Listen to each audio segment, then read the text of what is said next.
નમસ્કાર નમસ્કાર નમસ્કાર વિદ્યાર્થી મિત્રો, સ્વાગત છે આપનું વિદ્યાકુલ ની અંદર. નમસ્કાર નમસ્કાર નમસ્કાર. ચલો, જેટલા પણ મિત્રો અહીંયા અમારી સાથે જોડાય છે, ફટાફટ ફટાફટ જોડાયેલા રહેજો, મારી સાથે ને સાથે રહેજો. આજે આપણે માત્ર ને માત્ર થોડીક જ મિનિટમાં, ટૂંક સમયમાં વિભાગ ઈ જે 10 માર્ક્સ નો હોય છે, 50 માર્ક્સમાં, એટલે આજનો જે લેક્ચર ભર્યો તો તમારા 5મા ભાગના માર્ક્સ એકદમ તમારા થઈ જવાના છે. એક ચેપ્ટર માંથી મેક્સિમમ હું તમને 3 સવાલ કહેવાનો છું, મેક્સિમમ, અને મેક્સિમમ 3 સવાલ કહું. એમાં પૂછાશે જ ભાઈઓ બહેનો, એટલે ખાસ જોડાયેલા રહેજો, ખાસ છેક સુધી જોજો. 5 ચેપ્ટર માંથી એવા સવાલ ચૂંટીને તમારા માટે કાઢ્યા છે કે જેમાંથી તમને ફાયદો થશે ને થશે, શ્યોરિટી છે, થશે ને થશે. એટલે આ વસ્તુનું ધ્યાન રાખીને, અને એક બહુ મજાની વાત પણ તમને કહેવાનું છું, જો તમે જોડાયેલા રહેશો તો મને મજા આવશે કહેવાની, બરાબર ને? પણ હું જરાક એને 4થું ચેપ્ટર અને 5મું ચેપ્ટર આવશે એનું આઈએમપી, એની વચ્ચે હું તમને જરાક કહેવાનું છું, મસ્ત મજાની. જરાક ભૂલી જાવ તો યાદ દેવરાવજો. Okay, done. ચાલો, એટલે આપણે શરૂઆત આજે કરવાના છે કયું? બાય ધ વે, વિભાગ ઈ માં 11મા ધોરણના અર્થશાસ્ત્રમાં 2 સવાલ પૂછાય છે, 5 માર્ક્સ વાળા.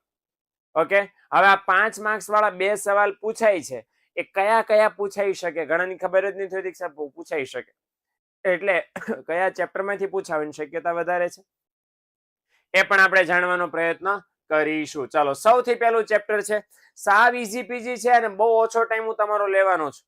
ઓકે, ચાલો, વધીને 15 મિનિટ પછી તો ખતમ થઈ જવાનું છે, એટલે કે જાજો એટલા બધા સવાલ છે જ નહીં, એટલે ખોટો ટાઈમ તમારો નહીં બગડો. હા, સાથે સાથે હું તમને કહેતો જવાનું છે કે કયા સવાલમાં કેટલો જવાબ લખી શકાય.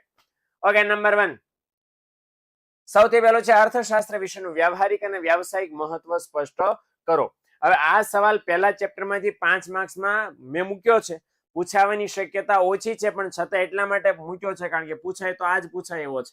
વ્યવહારિક મહત્વમાં 2 મુદ્દા છે, વ્યાવસાયિક મહત્વમાં પણ 2 મુદ્દા છે. એટલે શું કરાય? તો સૌથી પહેલા બધા જેટલા મહત્વના મુદ્દા છે ચાર્ટ દોરી દો, અને પછી આના 2 મુદ્દા, નાના 2 મુદ્દા, એટલે કેટલા, સોરી માફ કરજો, વ્યાવસાયિક મહત્વના એક જ મુદ્દો છે. ઓકે, તો 2 થઈને બધું થઈને 3 મુદ્દા થાય છે, એ 3 તમારે સમજાવવાના થશે.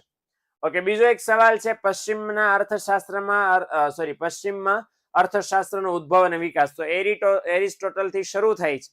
એરિસ્ટોટલ થી જે શરૂ થાય છે ત્યારથી લઈને, બરાબર ને, સેમ્યુઅલસન સુધી, એટલે ઇન શોર્ટ તમારે તમામ અર્થશાસ્ત્રીઓના નામ, વ્યાખ્યા, એમના વર્ષ, બુકનું નામ, એ બધું સમજાવવું પડે. તો જરાક મારી નાની એવી સલાહ છે, ટ્રાય કરજો કે પાકું થઈ જાય, કારણ કે પહેલા ચેપ્ટરમાંથી છે તો ઘણા બધા બરાબર પાકું કરી નાખ્યું છે. સર ABCD વિભાગના આપશો? અરે ઓલરેડી આપી ચૂક્યો છું, માત્ર AB વિભાગના જ બાકી છે. CD આવી ગયા, ઈ લઈને આવી ગયો છું, હવે AB વિભાગ છે એનો એક ઓર વિડીયો લઈને આવીશ પરીક્ષા પહેલા, તમારું કામ થઈ જશે.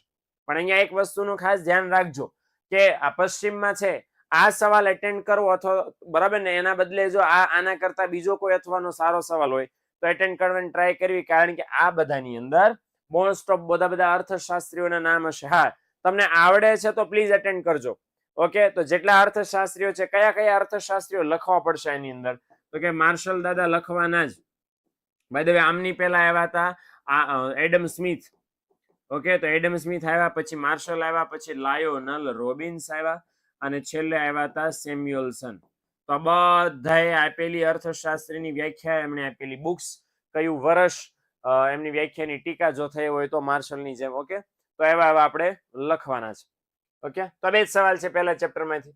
અને મારું ખાસ તમને એક ધ્યાન દોરવાનું છે નાનું એવું, ઓકે, કે આ તમે આઈએમપી તો બસ ખાલી તમને આપીએ છીએ, પણ આ આઈએમપી વાળા ક્વેશ્ચનના જવાબ ડિટેલમાં ઉદાહરણો સાથે જો અમે તમને ભણાવીએ છીએ, તો ટોપર બેચની અંદર ભણાવીએ છીએ. ટોપર બેચ ધોરણ 9, 10, 11 અને 12 આ બધા ધોરણમાં ઓલરેડી શરૂ થઈ ચૂકી છે. જો અમે જે નથી જોડાણા, પહેલી પરીક્ષાની તૈયારી કરવાની જો બાકી રહી ગઈ છે, તો રિવિઝન વાળા વિડીયો પણ આની અંદર તમને મળી રહેશે, અને ફૂલ સિલેબસના ફૂલ કોર્સ વાળા વિડીયો પણ તમને આની અંદર મળી રહેશે.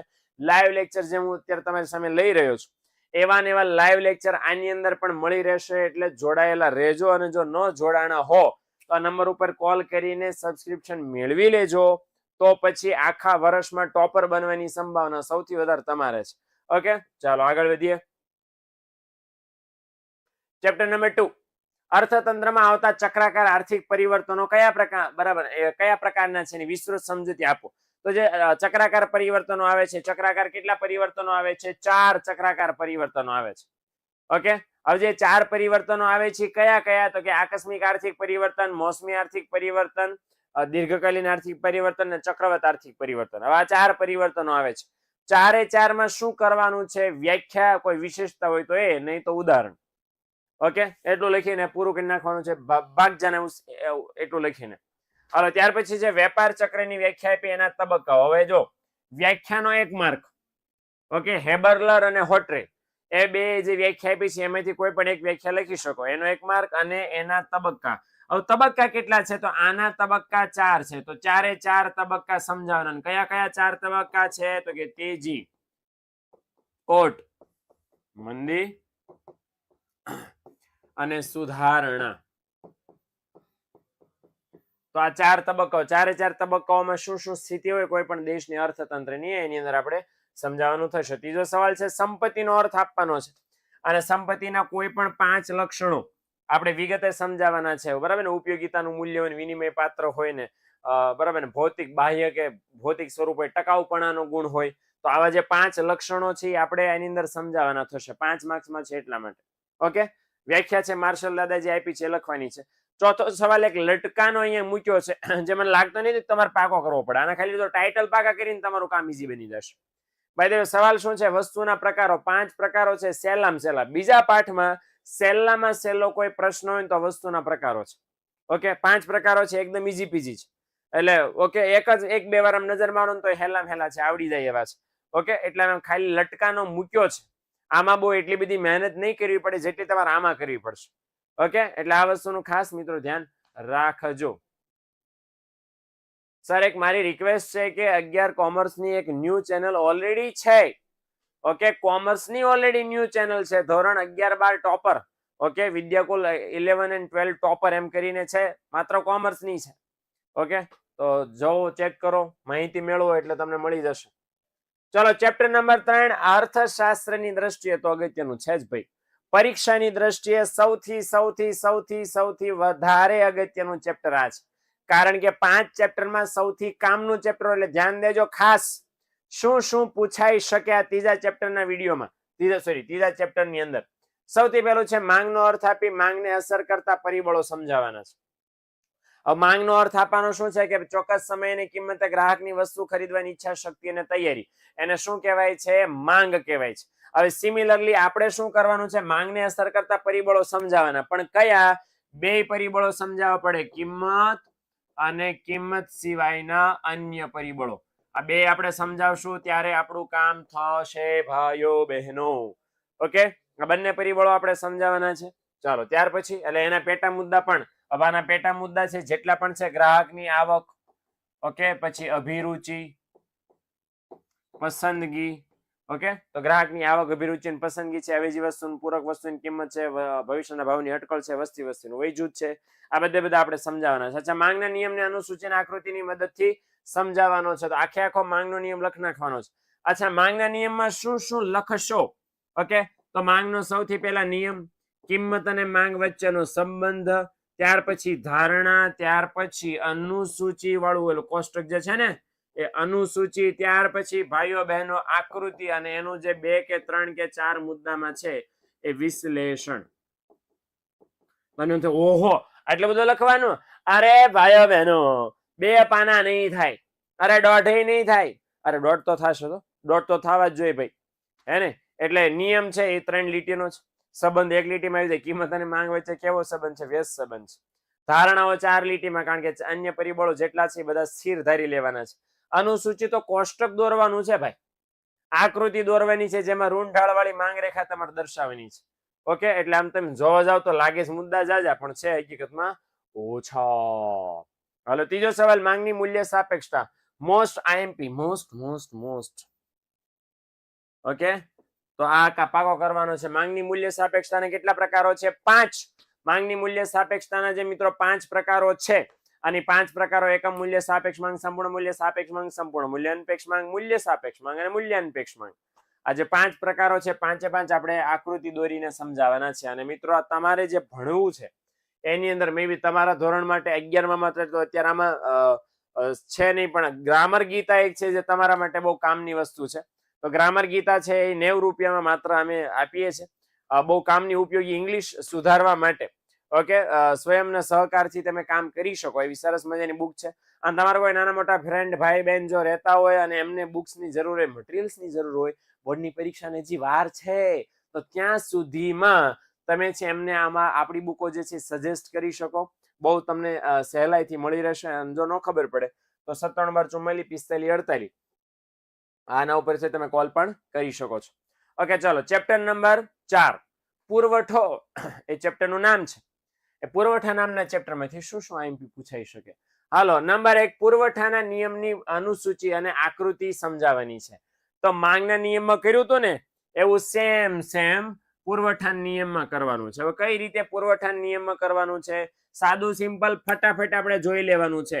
શું લખવાનું છે? પુરવઠાનો નિયમ, પછી લખવાનું પુરવઠા અને કિંમત વચ્ચેનો સંબંધ, પછી લખવાનું પુરવઠાના નિયમની ધારણા, પછી લખવાનું પુરવઠાના નિયમની અનુસૂચિ, પછી લખવાનું પુરવઠાના નિયમની આકૃતિ, અને છેલ્લે લાસ્ટ બટ નોટ લીસ્ટ શું લખવાનું છે? એનું વિશ્લેષણ.